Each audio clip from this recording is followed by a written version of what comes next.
Hello. This first recording is meant to be just an intro to setting yourself up to do some administration of your website.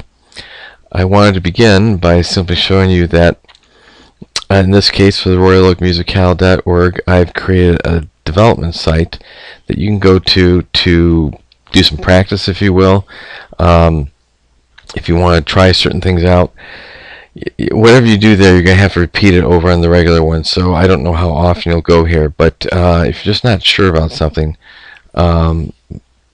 this is a place that you can go. Everything is the same except it just has a DEV after the original URL. Okay.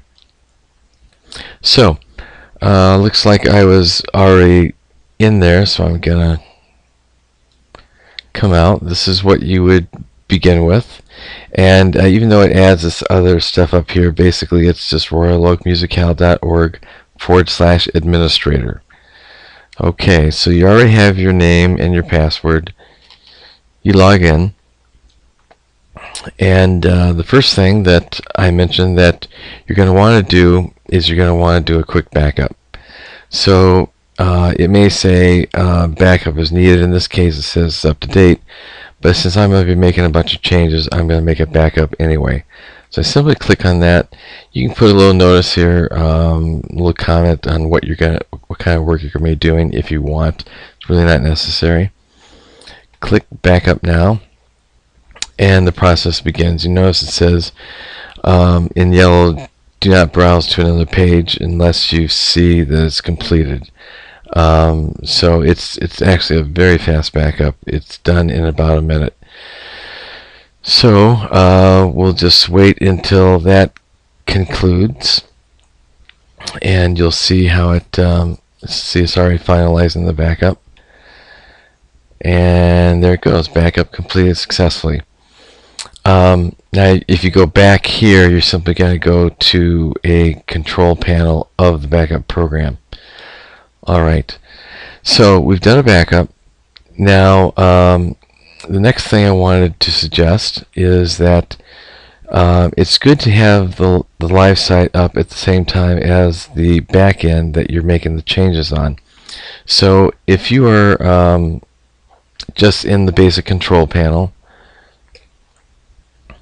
and you click on preview, in Firefox it's going to create another tab with the site itself up. So I'm going to turn off that music. Okay, now the other thing that you have to do is you have to make sure you turn off the cache. Cache things up, but what it does is if you make a change, administrative change on the back end, and then you go and check it on the front end, you may not see your change because the page may be in cache and your browser may be getting the page from the cache rather than going back up to the internet. So you want to turn that off so you can see the effect that the changes are you're making. So there's really two places to do that. You can either go to Site and down to Global Configuration, or there's an icon here, Global Configuration. Click on that. See, there's actually three tabs under Global Configuration. The middle one is System. We come over here, and it was on Yes, but then I came over here and clicked No, and then I click Save. Then the other place is in the plugins. So under Extensions, go to Plugin Manager. And if we scroll down, we see it stops after 20. You can actually, that's because the default is to display 20 at a time, which I don't really care for. I'm going to click All. And most of these are pretty much in alphabetical order. You go down here to the System plugins, and here you see System Cache. It is right now it's disabled. Before there was a green check mark. I clicked on it and now I disabled it. So by turning off the cache, I can see the changes that I'm trying to affect. The only other thing is, so you make a change Then what you're going to want to do is come over to your front site, and you're going to want to right click and select Reload tab, because it's not going to automatically change on the site.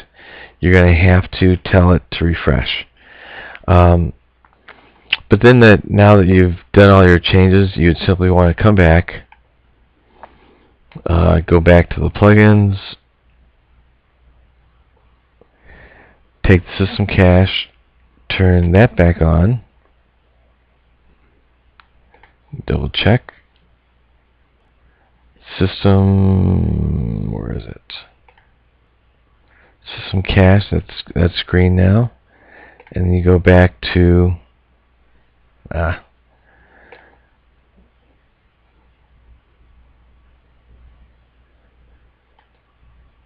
now if it keeps disappearing on you, click on it, now come down.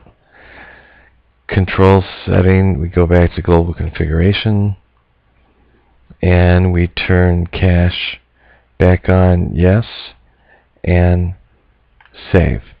And now we have done a good job of setting ourselves up for editing, for making corrections, and then bringing the site back into a better performing state with the cache.